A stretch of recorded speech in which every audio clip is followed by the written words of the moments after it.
Okay, we are here at the CPAM conference and we're just wrapping up with the Stop the Bleed. Brad just did an outstanding presentation for us, and one of the things that we as crime prevention personnel who work in the schools and in our communities, what you shared with us is so important because this now has become an integral part of our outreach to our communities, to our faith communities and schools, is to learn this Stop the Bleed technique. One of the areas that we're working in addition to our schools is our faith community. Yep. How important it is with what we're seeing now with our, unfortunately, our churches and faith communities have become soft targets.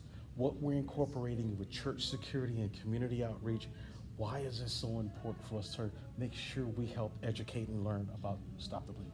Well, where we're doing this right now in Wyoming, Granville, and Kentwood, we have 3 big churches, like the mega churches, that we're in the process of working with here. I think in the next month or so we're going to be doing this. But the people say like the term active shooter.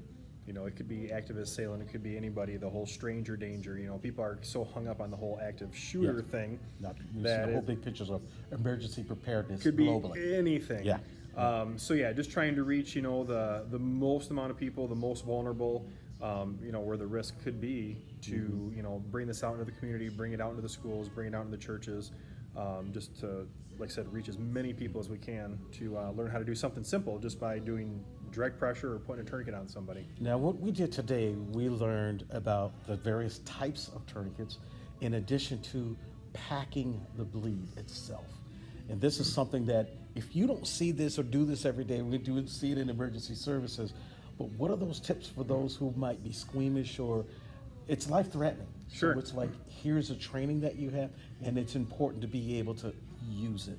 Now this program, through like local fire departments, police departments, the full program is like about an hour long. So we show some pictures and kind of what it looks like. People get a little squeamish sometimes.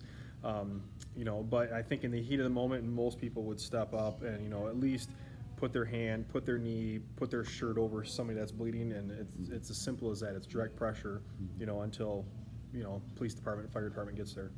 Okay, Brad, I do appreciate it. This was an outstanding presentation.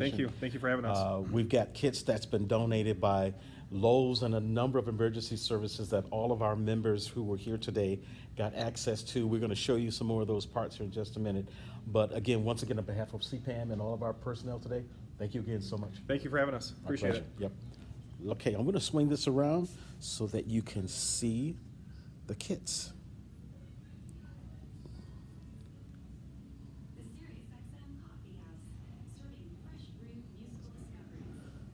Stop the bleed, most important to learn.